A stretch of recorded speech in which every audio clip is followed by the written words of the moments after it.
नमस्कार दोस्तों, मैं विकास कुमार आज आपके साथ एक बहुत ही गंभीर मुद्दे पर चर्चा करने के लिए जुड़ा हूं। सो गाइस, ऐसा क्या है जिसके बिना आप पल भर भी नहीं रह सकते हैं?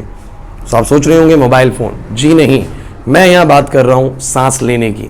सांस लेना मीन्स ऑक्सीजन इनहेल करना। लेकिन क्या आपने कभी सोचा है कि आप ऑक्सीजन ही इनहेल करते हैं या ऑक्सीजन के नाम पर जहर? आइए मेरी इस वीडियो में एयर क्वालिटी इंडेक्स की मदद से इस बात को बहुत ही आसान शब्दों में समझने की कोशिश करते हैं। सो गाइस, भारत में पहली बार स्वच्छ भारत अभियान के अंतर्गत सितंबर 2014 में एयर क्वालिटी इंडेक्स की मुहिम शुरू करी गई थी। एयर क्वालिटी इंडेक्स एक ऐसा पैरामीटर है जिसके जरिए हम हवा की गुणवत्ता के बारे में पता लगाते हैं, क्योंकि हमारी हवा में कुछ हार्मफुल गैसेस जैसे nitrogen dioxide, ozone, sulphur dioxide, carbon monoxide या कुछ ऐसे छोटे पार्टिकल जिनको हम PM 2.5 या PM 10 माइक्रोमीटर्स के नाम से जानते हैं। ये पार्टिकल्स इतने छोटे साइज के होते हैं, इतने महीन होते हैं कि जब हम सांस लेते हैं तो ये सीधा हमारी शरीर के अंदर दखल कर जाते हैं, जिससे हमें कुछ दिक्कतें जैसे सांस लेने में दिक्कत आना, गले में खराश होना, स्किन पर रैशेज होना, बालों का झड़ना जैसी दिक्कतें होना शुरू हो जाती हैं। सो आइए समझने की कोशिश करते हैं कि इस एयर क्वालिटी इंडेक्स का इवैल्यूएशन किस तरीके से किया जाता है। तो अगर ये एयर क्वालिटी इंडेक्स का वैल्यू 0 से 50 के बीच का होता है तो इसे एक अच्छी गुणवत्ता वाली हवा माना गया है। अगर यही एयर क्वालिटी इंडेक्स बढ़कर 50 से 100 के बीच में चला जाता है तो इसे सेटिस्फैक्टरी कैटेगरी का एयर क्वालिटी इंडेक्स माना गया है। और अगर यही एयर क्वालिटी इंडेक्स बढ़कर कहीं 101 से 150 के बीच में चला जाता है तो हमारे कुछ सेंसिटिव ग्रुप ऑफ पीपल्स, यानी जिनको पहले से सांस लेने में दिक्कत है या अस्थमा जैसी बीमारियां हैं, उनको दिक्कतें आना शुरू हो जाती हैं। वहीं अगर ये बढ़कर 150 से 151 से लेकर 200 की रेंज में चला जाता है तो यहां पर लगभग सभी लोगों को छोटी मोटी प्रॉब्लम्स आना स्टार्ट हो जाती हैं। और अगर यही बढ़कर वैल्यू एयर क्वालिटी इंडेक्स की 201 से 300 की रेंज में चली जाती है तो इसमें लगभग सभी लोगों को सीरियस प्रॉब्लम से होकर गुजरना पड़ता है। और अगर एट लास्ट में बात करूं कि अगर एयर क्वालिटी इंडेक्स का वैल्यू बढ़कर 300 से 500 की रेंज के बीच में आया था तो ये बेसिकली आपातकालीन स्थिति घोषित होती है। इसके अंदर बेसिकली पूरी एंटायर पॉपुलेशन को किसी एक सीरियस प्रॉब्लम से होकर गुजरना पड़ सकता है। तो आइए एक मैप के थ्रू मैं आपको समझाने की कोशिश करता हूं कि भारत में किन किन इलाकों के अंदर एयर क्वालिटी इंडेक्स का वैल्यू 300 से 500 या कहें कि जहां पर बहुत बेकार है, और कुछ ऐसी जगह जहां पर एयर क्वालिटी इंडेक्स का जो वैल्यू है वो बहुत ही अच्छा यानी गुड या सेटिस्फैक्टरी जोन में पाया जाता है। तो अगर आप भारत का मैप देख रहे हैं तो इसमें आपको समझ में आएगा कि जो कलर्स के हिसाब से जोन बनाए गए हैं उसमें जहां जहां पर ये बिल्कुल गहरा लाल रंग है ना, ये सभी वो जोन है जहां पर आपातकालीन जोन या आपातकालीन स्थिति माना जा सकता है। जैसे कि अगर नॉर्थ इंडिया के साइड पे आप बात करें तो दिल्ली, पंजाब, हरियाणा, यहां पर आपको बहुत ही गहरा लाल रंग देखने को मिलेगा, बिकॉज यहां का एयर क्वालिटी इंडेक्स लगभग 300 से 500 के बीच में बना रहता है। मींस ये एक ऐसा कंडीशन होता है जहां पर सेवर कंडीशंस मानी जाती हैं, जहां पर लोगों को इवन डेथ जैसे कॉन्सिक्वेंसेस से भी होकर गुजरना पड़ सकता है। बट वही माने जाए साउथ साइड पे अगर आप देखते हैं तो ज्यादा से ज्यादा आपको ग्रीन जोन्स मिलेंगे, जहां पर या तो हवा सेटिस्फैक्टरी जोन से है या फिर बहुत एक अच्छे ही गुणवत्ता वाली हवा को माना जा सकता है।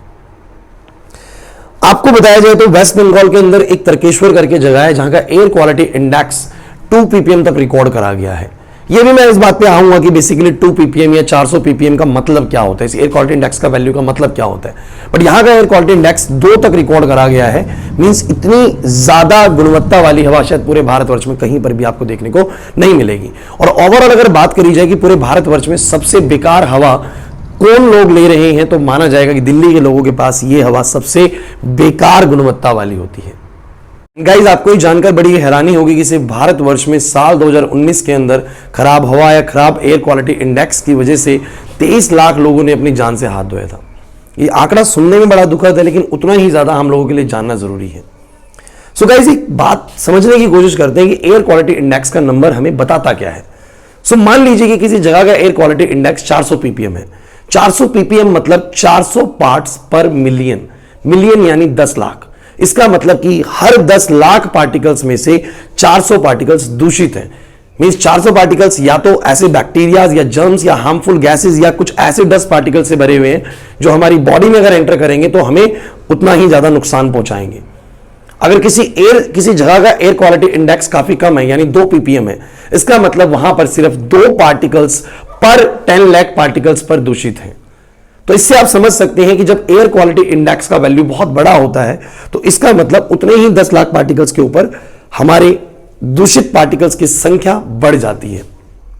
अब आप सोचेंगे कि हम जब एक बार सांस लेते हैं तो कितने पार्टिकल्स हमारी बॉडी के अंदर एंटर कर जाते हैं। तो इसका मैं आंकड़ा आपको देता हूं कि आप ये देख सकते हैं कि जब हम एक बार सांस लेते हैं, सिर्फ वन ब्रीथ लेते हैं, एक ब्रीथ लेते हैं, तो उसमें कितने पार्टिकल्स हमारी बॉडी में एंटर करते हैं। तो इससे आप अंदाजा लगा सकते हैं कि सिर्फ एक बार सांस लेने से कई लाख बेकार पार्टिकल्स, दूषित पार्टिकल्स हमारी बॉडी के अंदर एंटर कर जाते हैं। अच्छा, एक आंकड़ा मैं आपको और समझाने की कोशिश करता हूं कि एक एवरेज पीपल लगभग दिन का अपना 80% से ज्यादा समय या तो अपने घर पर या अपने ऑफिस में बिताता है, मींस इंडोर एक्टिविटीज में बिताता है।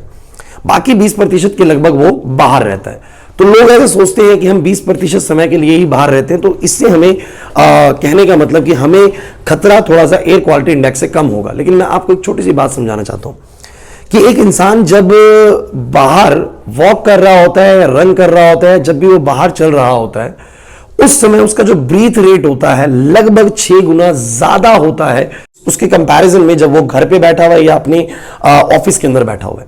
तो इससे आप अंदाजा लगा सकते हैं कि भले ही आपका समय 20% समय बाहर निकलता हो, आउटडोर एक्टिविटीज में निकलता हो, बट आपका ब्रीथ रेट उसी समय पर 6 गुना ज्यादा होता है उस समय के कंपैरिजन में जब आप घर में या अपने ऑफिस के अंदर बैठे हुए हैं। तो इससे आप अंदाजा लगा सकते हैं कि बाहर ये जो एयर क्वालिटी इंडेक्स है आपको कितना ज्यादा नुकसान पहुंचा सकता है। अब गाइस इस मुद्दे पर भी आना पड़ेगा कि ये एयर क्वालिटी इंडेक्स बेसिकली इतना खराब हुआ क्यों, हमारे दिल्ली में या कुछ शहरों में ये एयर क्वालिटी इंडेक्स का वैल्यू इतना ज्यादा बढ़ा क्यों। सो गाइस इसके मेन रीजंस हैं जिनके कारण एयर क्वालिटी इंडेक्स बहुत ज्यादा बढ़ गया। इसमें व्हीकल्स का बहुत ज्यादा होना, फैक्ट्रियों से बहुत ज्यादा, फैक्ट्रियों के सेटअप से धुआं निकलना, कंस्ट्रक्शन वर्क होना, बहुत ज्यादा कंस्ट्रक्शन वर्क होना, ओके, पटाखों का फूटना, पराली का जलना, ये सब मेन रीजंस हो सकते हैं जिनके कारण किसी पर्टिकुलर एरिया के अंदर एयर क्वालिटी इंडेक्स बहुत ज्यादा बढ़ जाता है।